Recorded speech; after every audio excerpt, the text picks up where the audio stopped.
Good morning, good afternoon, good evening, those of you on TikTok, YouTube, Facebook, and Spotify. I'm TK34 on Spotify, and we're coming from Deuteronomy Chapter 2, the second chapter of Deuteronomy. Let us pray. Oh, most holy I am that I am. We thank you for all that you've done.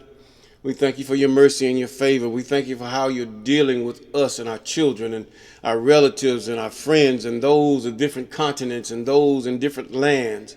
Oh, wherever your people are scattered. Yes, we ask you to deal with them on the most, the helmet way, that they might turn unto you, that we might turn from our evil ways, our wicked ways, and repent, even turning back to righteousness and those things that are contained in your law that our ancestors agree with. Help them to know who they are. Help them to see who they are in different lands and different languages and all kind of things, that they may see and say, I am of the I am. Yes. And we thank you for these things. And we thank you that our enemies are subdued, even as we turn to righteousness, even as we do those things that are right. Our enemies are defeated. Yes. And we thank you. Yes, good morning, good afternoon, good evening. We're in Deuteronomy chapter 2. And I need some air. And it reads, Then we turned and took. God is continuing on with what he was telling the children of Israel. Those that did not leave Egypt through their mother and father, or those who were babes and did not understand what was going on during the time that the original Israelites were there. And we turned and took our journey into the wilderness by the way of the Red Sea, as the I am spake unto me, and we compassed about Mount Seir many days. That's where Esau is, or was. And the I am spake unto me, saying, Ye have compassed this mountain long enough. Turn you northward. Okay. And command thou the people, saying, Ye are to pass through the coast of your brethren, the children of Esau, which dwell in Seir, and they shall be afraid of you. Take ye good heed unto yourself, therefore, meddle not with them. Don't bother them. For I will not give you of their land. No, not so much as a foot breadth, because Esau is their brother. Because I have given Mount Seir unto Esau for possession. And thou shalt buy meat of them for money, that ye may eat, and ye shall also buy water of them for money, that ye may drink. And the I am thy God hath blessed thee in all the works of thy hand, and he knoweth thy walking through this great wilderness these 40 years. The I am thy God hath been with thee. Thou hast lacked nothing. See, that's one thing. We might think we lack according to the standard of the heathen.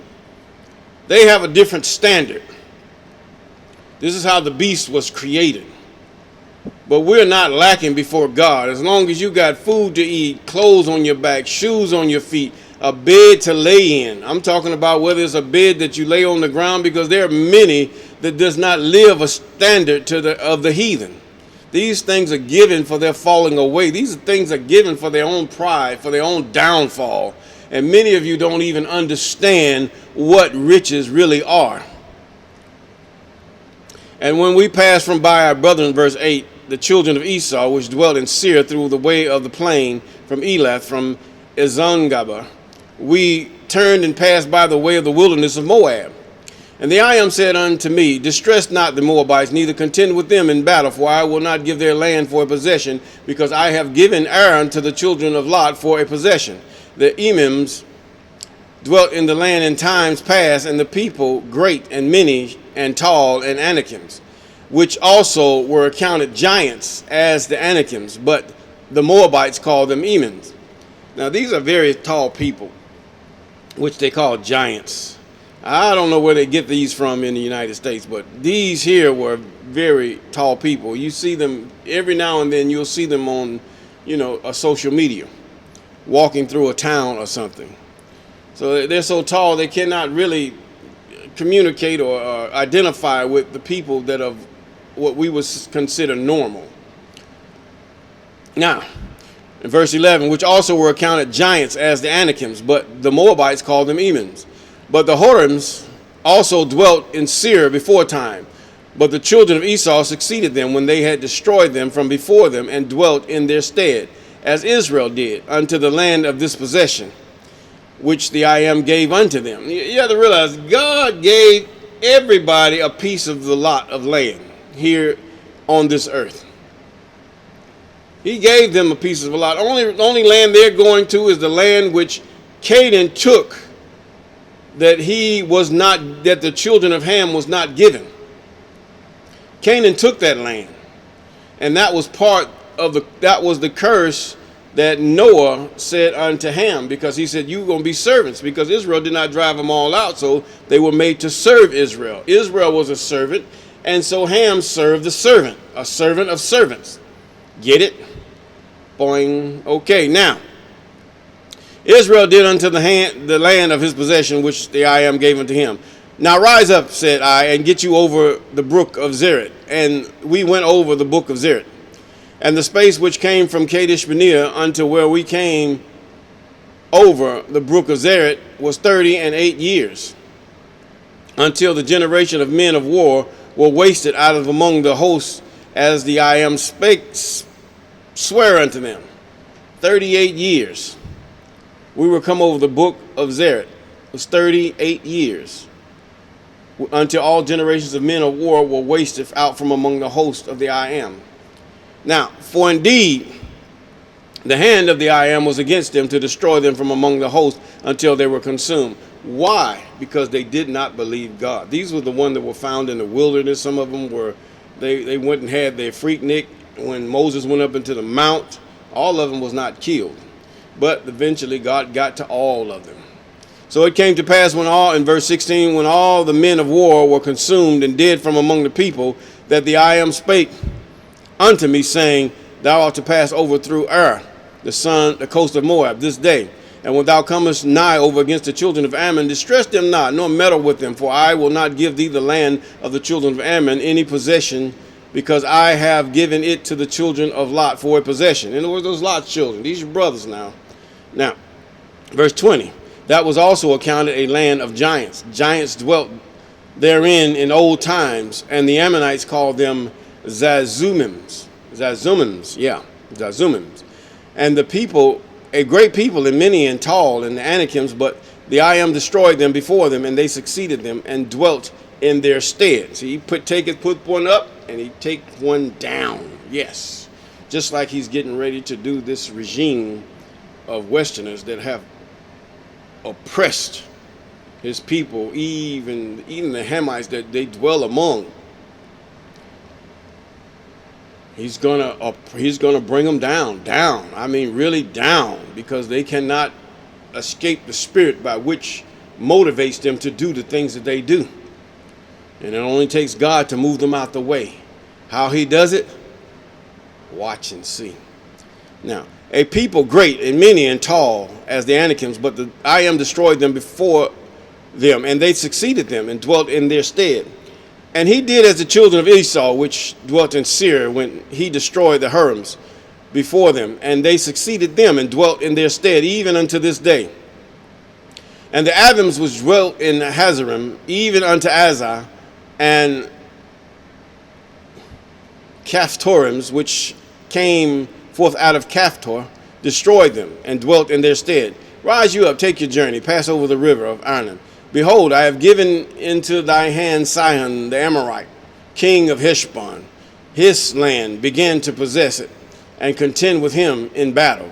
This day will I begin to put the dread of thee and the fear of thee upon the nations that are under the whole heaven, who shall hear the report of thee, and shall tremble in anguish because of thee.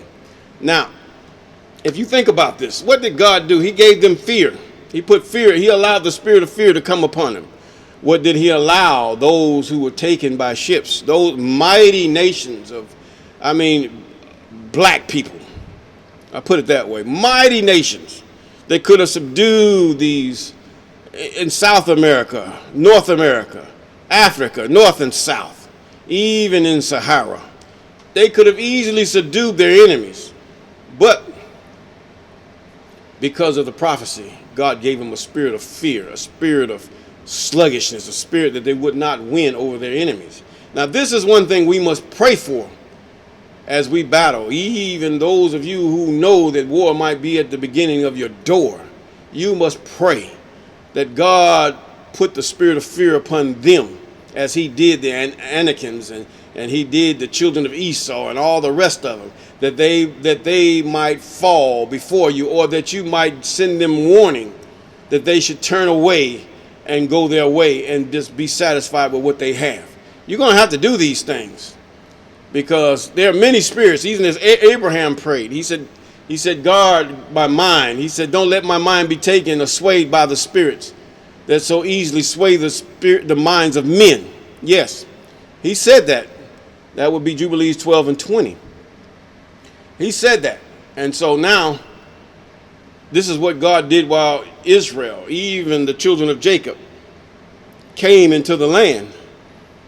They could march in peace. So you should be able to march through your enemies in peace, because God had given them fear. No matter what they heard or what they said, God will give them fear. They never knew you. They never understood you. But God will give them fear or respect.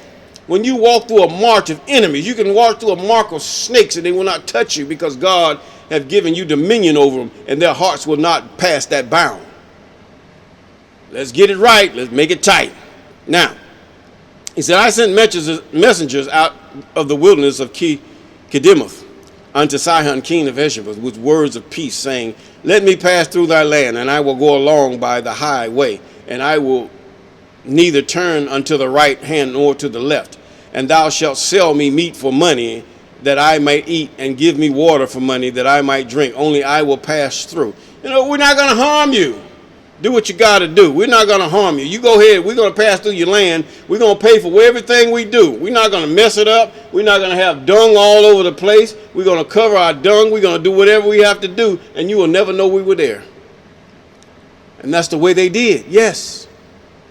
Yes. You're going to understand that God, you read in God's commandments that he says that when you defecate in the field, you deal a 1 cubit by 1 cubit by 1 cubit deep hole. Defecate it. Once you finish, cover it up. In other words, you say, honey, let me get the shovel so I can go ahead and do my thing. But anyway, the military has that same doctrine today. A 1 by 1 by 1 foot deep hole to defecate on the run, on the march. Cover it up. That you don't have the land stinking, because there's a lot of people. And if there's a whole bunch of land that's covered up and the dung is covered up, you'll never know it. It's just a bunch of holes around that's covered up. You can walk over it or whatever. You'll never step in any stuff. Now the Moabites which dwell in it in Ar unto me, I shall pass over Jordan into the land which the I am our God giveth us. But Sihon, the king of Heshbon, would not let us pass by him, for the I am thy God hardened his spirit. Now see how God has the control over spirits of men. Now you cannot judge God on this. You try to judge. I don't defend God. God defends himself.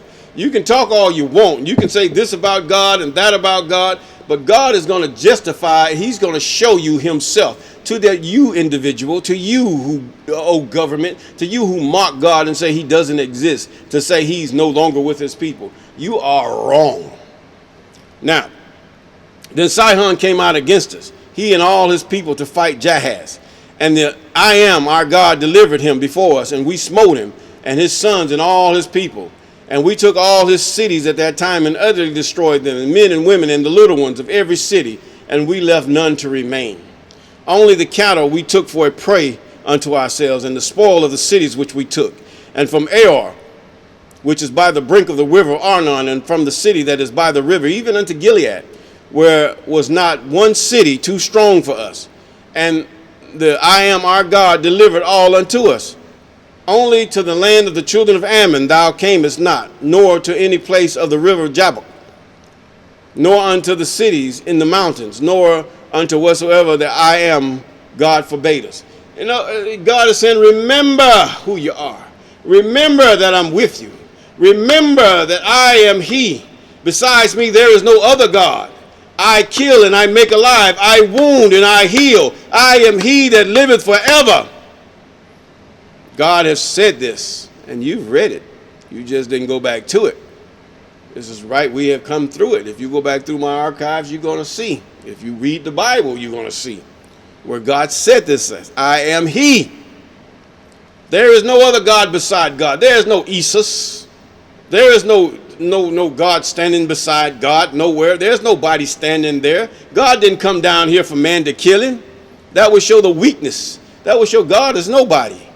So why did they do that? They did it because they wanted to promote the vicar of the Christ, even to say Christ is God. And this is how they took over the land. God allowed this to be because Israel, Jacob, even the children of Jacob, have transgressed the law and did not teach their children the things of the Most High. And with that, teach your children. Teach them. Train them in the way God should be. I ain't talking about Christianity. I ain't talking about New Testament stuff. Because all they did was just reiterate on the Old Testament stuff. No, man. The whole earth is captive. If you can sacrifice unto the Most High, you can. But He's going to bring back that sacrifice because that promise is still yet in the law. Throughout your generations, He said. He said He shall cleanse the sons of Levi. They're going to be able to sacrifice again. So what do? He said, when shall I say unto the wicked in the day that he turn from his wickedness, that he do that which is right? I will remember his wickedness no more. And when shall I say unto the righteous in the day that he do wickedly? That if he turn from his righteousness to do wicked, he's going to remember. So the day you turn away in your heart, not by your mouth, not by your mind, the meditation of my heart, that you turn away from your wicked ways, except for those who do violence against other humans. You turn away from your wicked ways, God will have mercy. And in that day, when the time of the sacrifice comes, God will have a sacrifice. God don't sacrifice humans. Can't no heathen sacrifice a sacrifice of the Most High. That is only the lot of Levites. There is no high priest nowhere, even in the heavens. If there is a high priest, he has nothing to you have to look at the story and see how it makes sense. But anyway, I've been there. I've done that. With that, I'm going to say peace.